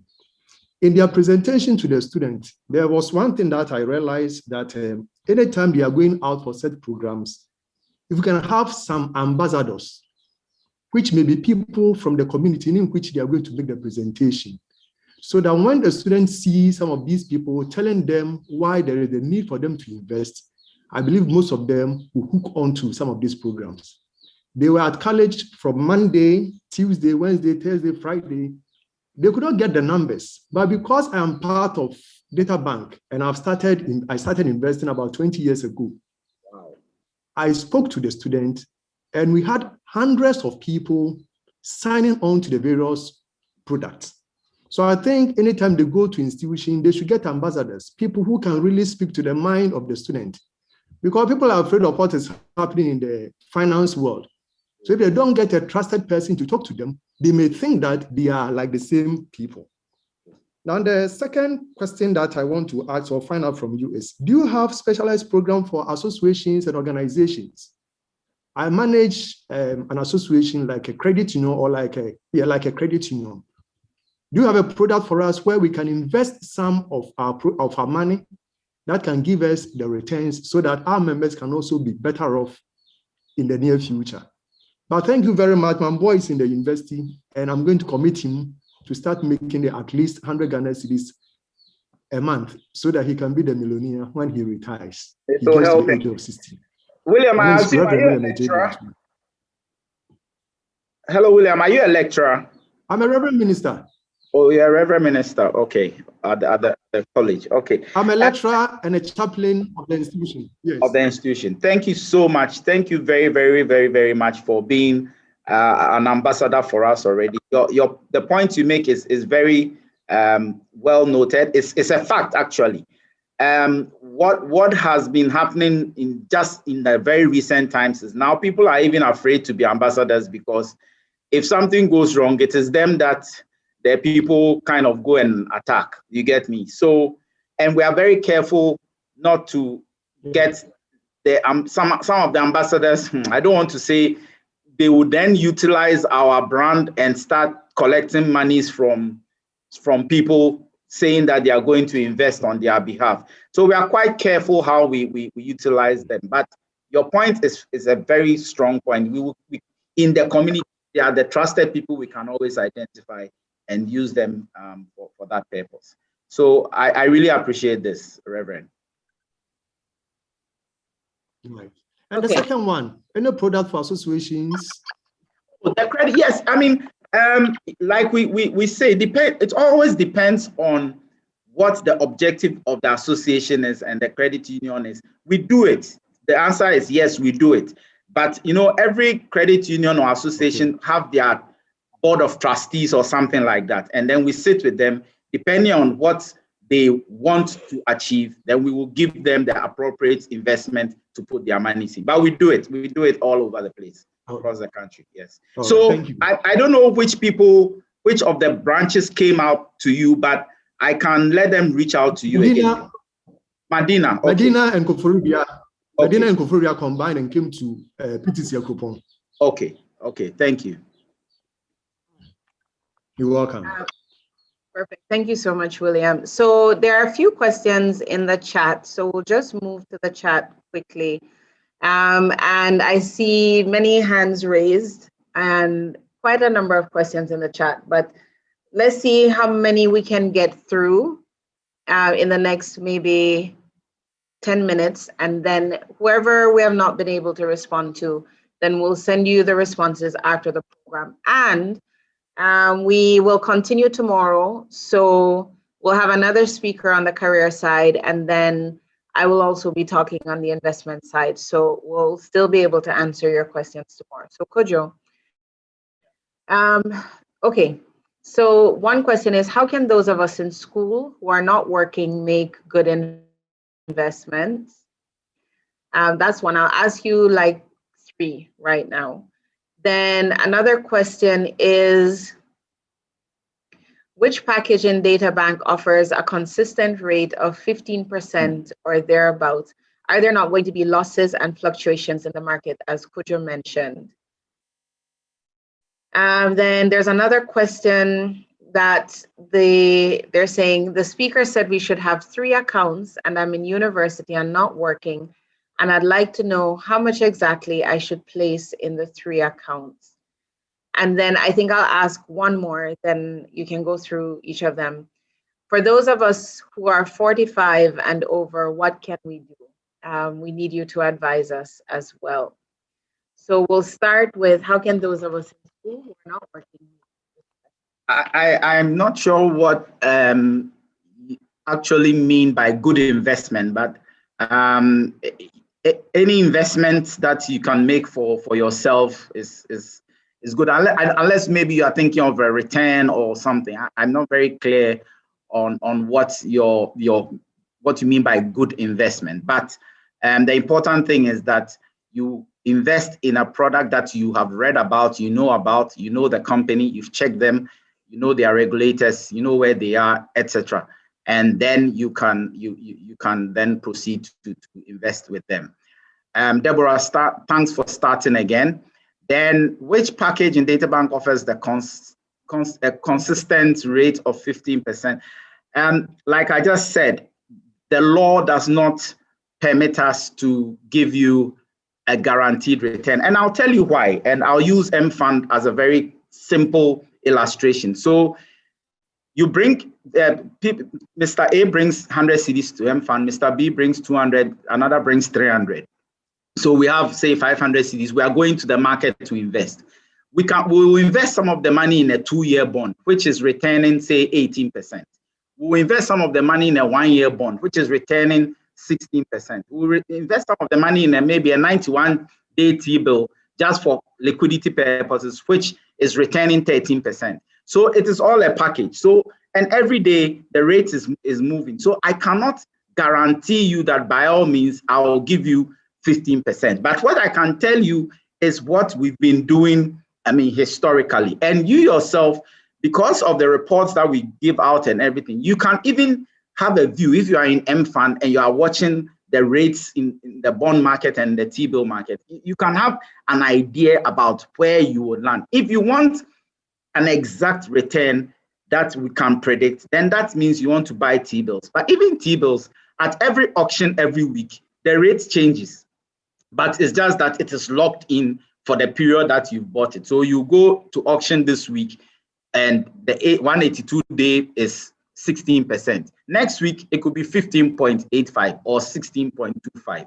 So those ones, they fluctuate. The only time you are being given a fixed return for a particular specific period is when you go to a bank to buy a fixed deposit or you are buying a treasury bill. So we can give you an idea of what the returns have been in the past. I think last year, M-Fund did somewhere around 16 or 17%. Even, yeah, I think it pushed to 18. This year, we are predicting that it will do something similar, but we can't, sort of promise it. It's even against the law to do that. Then the 3 accounts, the investing not working, I'd like to know how much exactly I should place in the 3 accounts. It's all up to you. It's all up to what your abilities are, what your risk profile are, everybody and his pocket. So I can't really say this or that, but just know what it is you want and what targets you want to achieve. And then you can put in the amounts that you can afford. And the 45-year-old, it's never too late to start. In fact, just this morning, a friend of mine who is now a pensioner started investing in Takoradi, and she just started and she's on pension. So it's never too late to start, never ever too late to start. All I always say is, if you can tithe, then you can invest. A lot of Ghanaians are strong Christians. They believe in tithing. It's 10% of your income. So just stick with 10% of your income to tithe, 10% of your income to invest. And those of you who are saying you are in school, you are not working, as the other friend said, I think wasn't an app now, somebody said, yeah, they are buying iPads, iPhones, they are buying airtime, they are doing your hair, all sorts of things. So money comes through your hands, and you can always have 10% put aside to invest. All right, thanks, Kojo. We will, okay, there are a few hands left in the chat. A few hands that are raised. So we will take these last 5, and then anybody else, we will respond to you after the program. We have a number of other meetings after this one, and I respect everybody's time, so we're trying to keep it within the time that we promised. So Bridget will ask you to ask your question as briefly as possible. Kojo will respond, and John Bosco will go to you. And everybody else in the chat, we've seen your questions, noted them. I'll get the responses from Kojo, and then we will send you the responses directly by email, because each of you registered with your email address. All right, Kojo, continue. Okay, so hi, my name is Bridget. Thanks for this conference. They kind of instill the investment spirit in us here. However, I wish you can make some of your services flexible. Like, personally, I hate to say this, like, I don't really have time to go to the physical bank here. So the internet banking kind of works for me. I'm saying this because recently I changed my number, that's my mobile number, and needs to update it. I sent an email and they request I come to the office. And that was earlier this month, and I've not been able to make it. And due to this, I've not been able to also do my monthly investment in a way. So I wanted to know, is it possible that I can just send an email, then they can, they can send me anything, they can do something that I can add my new number, then link it to the investment fund.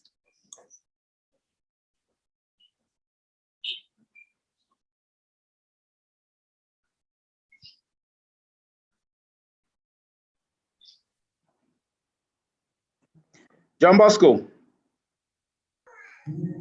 Okay, thank you. Are you the same John Bosco who was at the retirement seminar? Yes, please. Yeah, I remember you. Shoot. And I want to thank COVID. Without COVID, I wouldn't have seen Kojo's face. I only see Kojo's face on radio. So for me, I only want to say thank to COVID for bringing you people straight to our doorsteps every day. Your social media handles are very busy, and some of us are also following you 24/7, liking your page, making comments, retweeting, and all those things.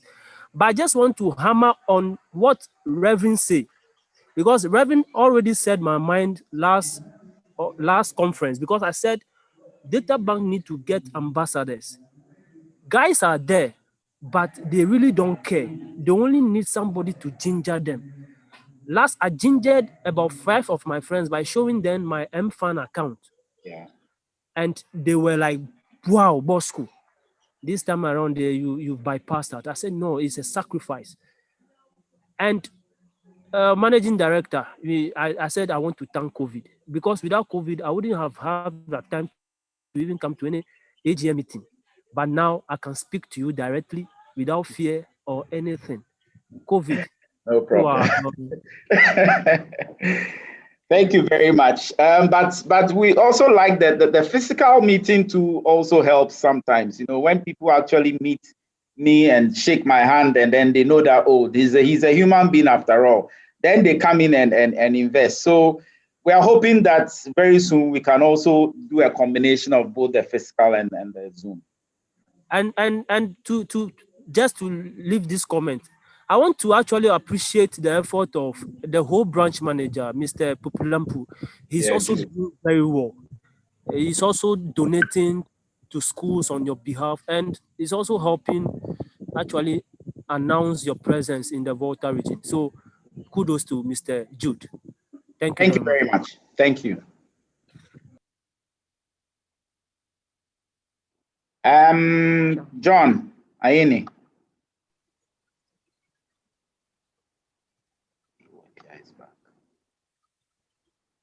John Ayeni.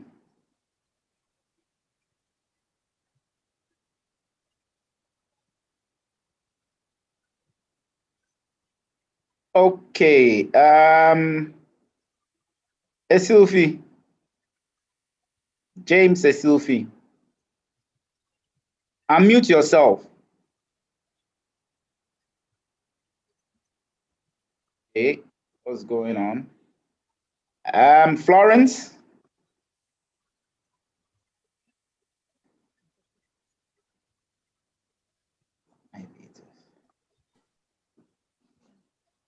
Okay, hello. Yeah, Florence. Yes, Thank you.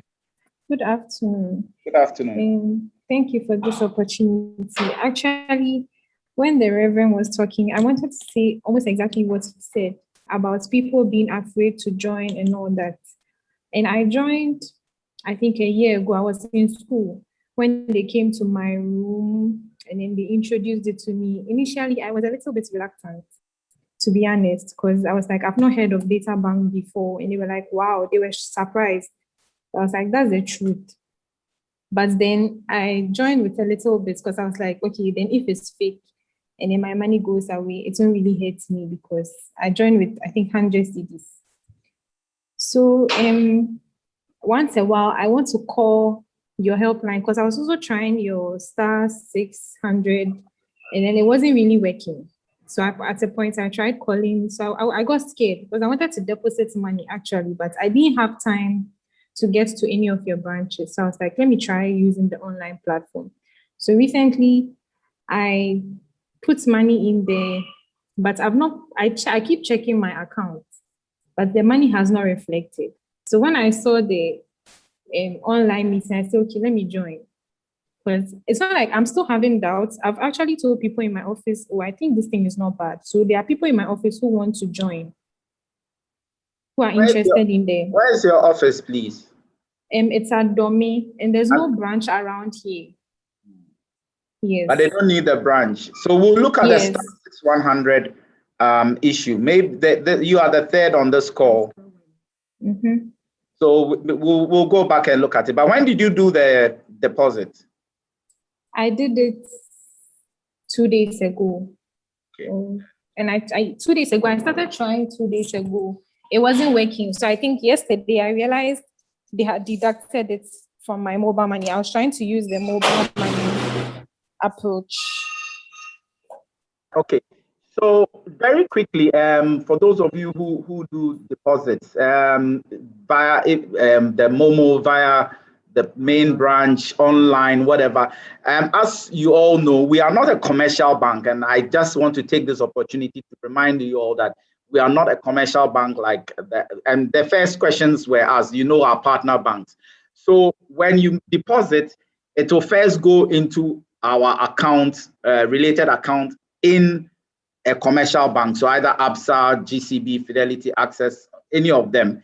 Before we would, then the following day we'll look at it, we do whatever we have to do, we do the reconciliation. So sometimes it takes about 3 days for you to see that your account has actually been credited. So it goes through a process. It's not like your normal commercial bank where as soon as you are paid, you see the alert, it hits your account and you see the alert. With us, it takes some time. So please bear that. I agree that there are some days that it takes longer than it should, but that is actually the process. Within 3 days, you see it. Edna Tete, can you unmute yourself? Yeah. Hello, good afternoon. Hi. Thank you for this opportunity as well. So I'm a student and I want to start investment. I want to know which of the packages you will recommend for a starter. Okay, so like I always say, it all depends on your risk appetite and what time frame you have and what you want to do. But for those who are starting afresh, especially on the mutual fund side, we like to start you off conservatively. So you could either do M Fund or Eddy Fund Tier 1, which are our two most conservative products. That would be a recommendation. But please go back and also read around the other products and determine for yourself what risk appetite it is you have that you would like to invest in. But as a student with a very low maybe risk tolerance, M Fund or Eddy Fund Tier 1. John, let's try you again. Aine.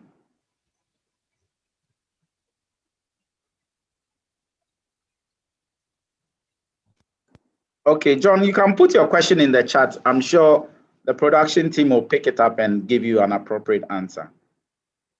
Eric Senchi, I hope I pronounced your surname well. Eric Senchi, unmute yourself. Yeah, thank you very much for the opportunity. My name is Eric Senchi, so you are right with the name. Thank you. I wanted to find out much about the deposit issue.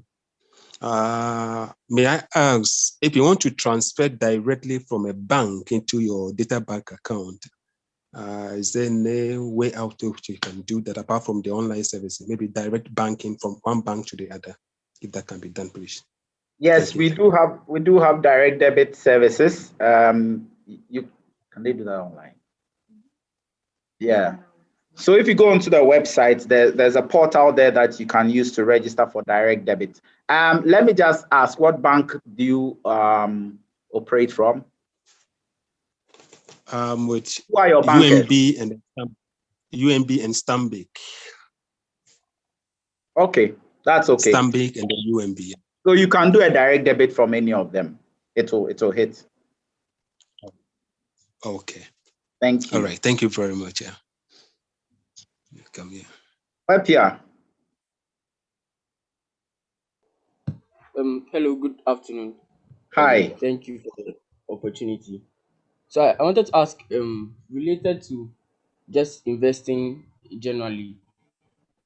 Of course, it's best to always, leave the big decisions to people with like professional knowledge like Databank and other companies. But nowadays there seems to be this push for, hustle culture. Everyone needs to start finding their own way to make their own money, and forex trading and day investing and those kind of ventures. How viable are they as like not just side jobs, but maybe as like career opportunities as a solo person, or is it too technical a path to try and follow on your own, because you'll be competing against companies like you with larger financial backing and more technical ability with the information and all that. So how difficult is it to get into such a venture as an individual, and is it advisable?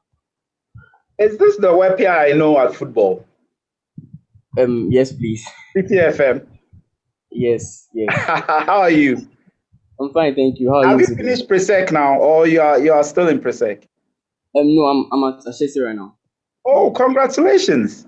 Well Thank you done. very much. Anyway, I'll sidebar you. So what I think I have an idea of what you're trying to say. I've seen a few of those all over the place, but the caution I'll give to you is in the financial services industry in Ghana, we have the Bank of Ghana as one regulator for banking services and Forex. We have the Securities and Exchange Commission for our industry in the securities industry. We have the National Insurance Commission for insurance firms. And then we have the National Pensions Regulatory Authority for the pensions industry. These are the four main regulators that I know. Wepia, whatever it is you are doing within financial services, if you are not being regulated by one of these four, something is wrong. So just be careful. I know about the Forex trading people, but I think you should check with the Bank of Ghana what type of license they are using to do whatever it is that they are doing. If they are not being regulated and if they are not being licensed, don't go near them.